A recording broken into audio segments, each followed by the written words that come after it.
अस्सलाम वालेकुम। Views bye Abrar Ahmad में एक दफ़ा फिर से आपको वेलकम है। और वीडियो के टाइटल से ऑलरेडी आपको पता चल गया होगा कि आज हम किस बारे में बात करने वाले हैं। तो कायदे-ए-आज़म ज़िंदाबाद। अनफॉर्चुनेटली मैं टाइम वेस्ट किए बगैर बिल्कुल आपको भी बताने वाला हूँ कि मैं उन कुछ बदकिस्मत लोगों में से हूँ जो ये मूवी देख चुके हैं और क्या ही मतलब इस मूवी की बात करें। लेकिन बात आज जो मैं आपके साथ अपने रिव्यूज़ शेयर करने वाला हूँ, जो व्यूज़ शेयर करने वाला हूँ, वो इसकी स्टोरी या इसकी एडिटिंग, इसकी ग्राफिक्स और इसकी जो टाइमिंग्स थी, जो कॉमिक टाइमिंग्स और जो इसमें इन्होंने चीज़ें दिखाई हैं करप्शन के हवाले से, जो इन्होंने हाईलाइट किया है चीज़ों को, जो कि मैं नहीं समझता कि हाईलाइट करने की ज़रूरत है, क्योंकि पाकिस्तान के बच्चे बच्चे को इस चीज़ के बारे में मालूम है। स्टोरी के बारे में हम बात नहीं करेंगे, हम बात करेंगे कि कंटेंट की जो क्रिएट किया जा रहा है। अक्सर अब तो कान पकने लगे हैं कि ये हमारे पास आर्टिस्ट टीवी के ऊपर आकर कहते हैं कि आप पाकिस्तानी टैलेंट, लोकल टैलेंट को ज़रूर प्रमोट करें। यासिर भाई ने तो ये भी कहा कि भाई आपका बैंक सुबह किसी तुर्किश ने ले लिया हो तो आप क्या करेंगे। कुछ ऐसी बातें हमें रिसेंट टाइम्स में सुनने को मिली है। पर अब एक बात बताए, अब मैं एक नॉर्मली इसमें ये बात करूंगा कि जैसे मैं जहाँ रहता हूँ, मेरे घर से करीब में एक सिनेमा है, न्यूप्लेक्स सिनेमा में इस ईद के ऊपर जो मेजर मूवीज थी वो 3 रिलीज की गई। एक कायदे-ए-आज़म जिंदाबाद, नंबर 2 लंदन नहीं जाऊंगा, और जो 3 थॉर थंडर एंड रोमांस करके उसका नाम था। तो उसमें आपके पास तीनों के टिकट की जो रेंज थी वो 800 और 900 रुपए थी। अगर एक अच्छा हॉल आप बुक करते हैं 800-900, ये इसकी एक एवरेज कॉस्ट है। पाकिस्तान में सिनेमास की यही अब टिकट प्राइस है। अब आप एक तरफ मतलब देखें कि ये जो लंदन नहीं जाऊंगा और कायदे-ए-आज़म जिंदाबाद है, और एक तरफ द थॉर को आप देखें जो कि जाना माना मार्वल का कैरेक्टर है और वो लोग उसकी मूवीज को देखना पसंद करते हैं। अगर क्या आपके 800 रुपये में आप एक अच्छा कंटेंट देखना चाहेंगे तो आप खुद ही बताएं कि आप थॉर से कंपेयर कर सकते हैं। यहाँ पे कहा जाता है कि देखिए आपने उसी के लेवल का जो टिकट प्राइस उसका है, सेम उसी के लेवल का टिकट प्राइस आपने यहाँ पे लाके खड़ा कर दिया है, और आप बिलीव करते हैं कि आवाम ऐसे कंटेंट को छोड़ के इस तरफ आए।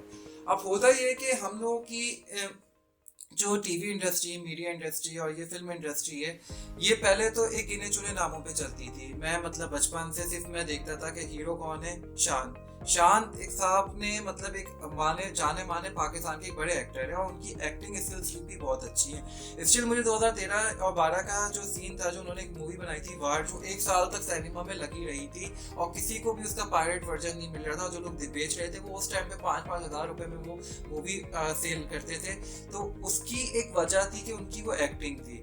दूसरा ये कि उसमें ये लोग जो कंटेंट बनाते हैं, आप उसके ऊपर कोई बात नहीं करता। हमसे ये कहा जाता है कि हम अच्छा कंटेंट नहीं बनाएंगे भाई, आप हमें आके लेकिन देखें, हमें लोकल टैलेंट है हमारा, हमें आप सपोर्ट करें। मैंने शान की जिस मूवी की मैं बात कर रहा हूँ, वो नो डाउट बहुत अच्छी थी, ग्राफिक्स, एडिटिंग, टाइमिंग सब अच्छी थी, बट वो मूवी पाकिस्तान के मतलब एक एलीट क्लास के लिए थी।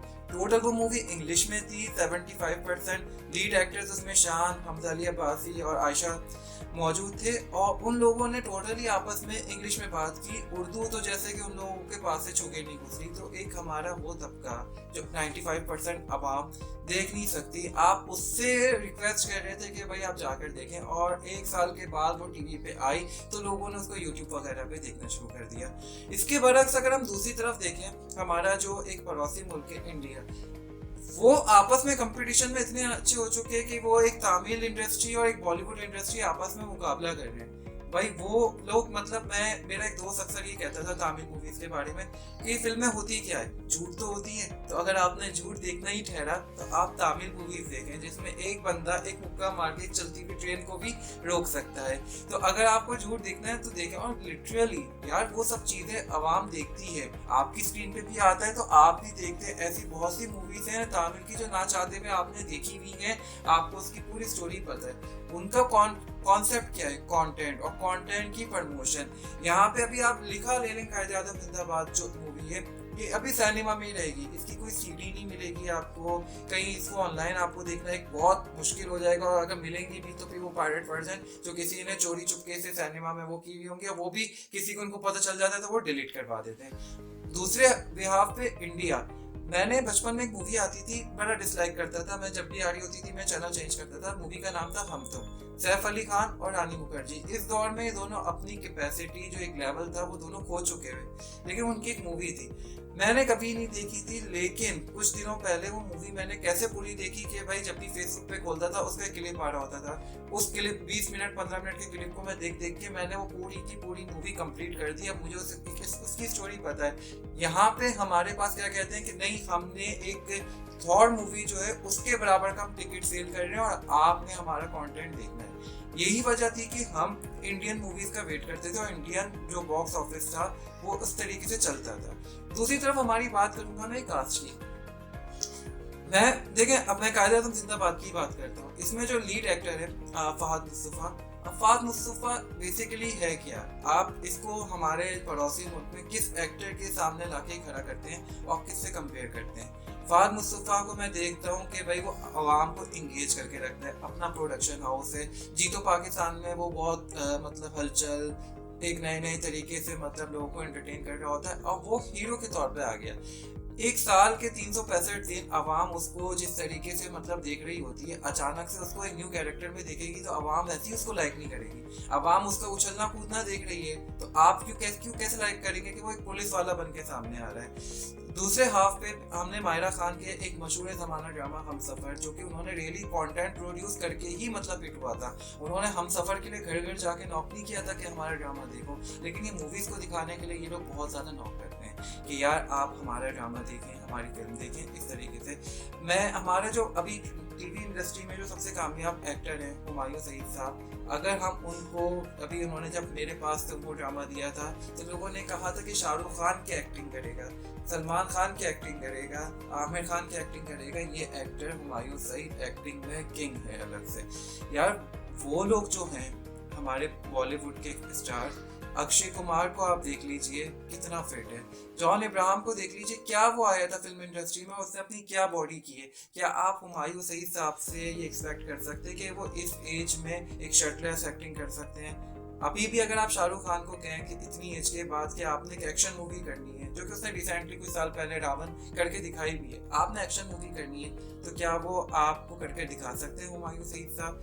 इसी तरीके से हमारे पास जो ये फीमेल लीड एक्ट्रेस हैं, इन्होंने क्या किया, इन्होंने ये स्टाइल अडॉप्ट कर लिया है कि आपने टोटली वेस्ट को फॉलो करना है।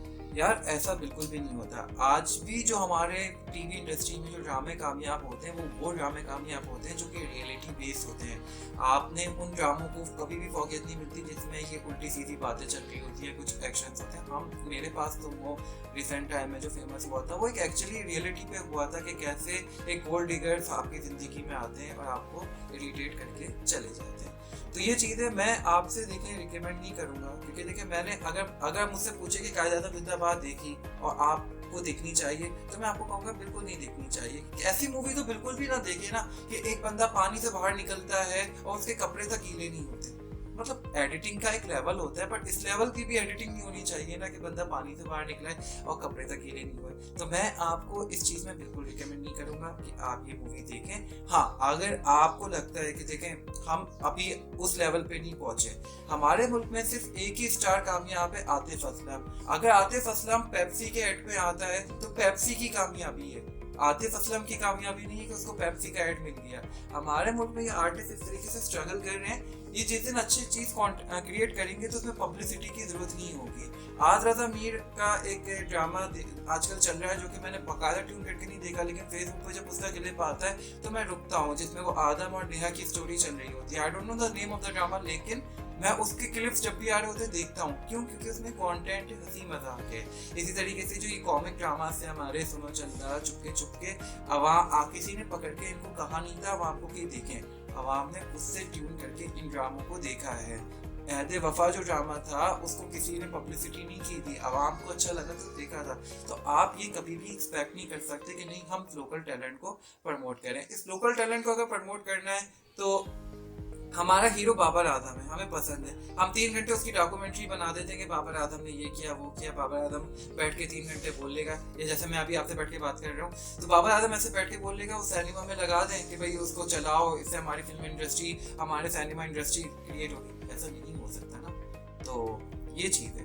तो रिकमेंडेशन आपके हाथ में। अभी तो मैंने ये फेसबुक पे एक रिव्यू देखे थे कि लंदन नहीं जाऊंगा, द सेकंड डिजास्टर आफ्टर कायदे आजम जिंदाबाद, कि कायदे आजम जिंदाबाद, और ये नहीं जाएंगे। तो मैं, अगर मेरे पास आप ये देखें कि मैं तो वेस्ट करके आया हूँ, लेकिन आपके पास अगर 800 रुपये हैं तो आपको अच्छा कंटेंट देखना है तो आप थॉट के ऊपर जाइए। हाँ, लेकिन आपने अपनी फिल्म इंडस्ट्री को सपोर्ट करना है कि नहीं यार चलो इनको अमीर बना दो, कल को ही कुछ कर लेंगे, जो कि प्रोग्रेस नहीं कर रहे इतने सालों से। ये आप भूल जाएं कि इनकी कोई प्रोग्रेस है। रिसेंट टाइम्स में कुछ अच्छी मूवीज आई हैं, घबराना नहीं है बहुत अच्छी थी, लास्ट मैंने देखी है ईद पे। उसमें कॉमिक टाइमिंग्स पे खास तौर पे वो चाय वाला जो सीन था कि चाय पिलाया जा रहा था पुलिस वाला, तो वो बहुत अच्छी चीज़ थी। उससे पहले लाहौर से आगे, कराची टू लाहौर, ऐसी कुछ मूवीज आई हैं जो कि बहुत अच्छी थी। बट वो ये कि इसमें ये जो कंटेंट देते हैं ये आपको देखना ऐसा होना चाहिए कि आपको देखें।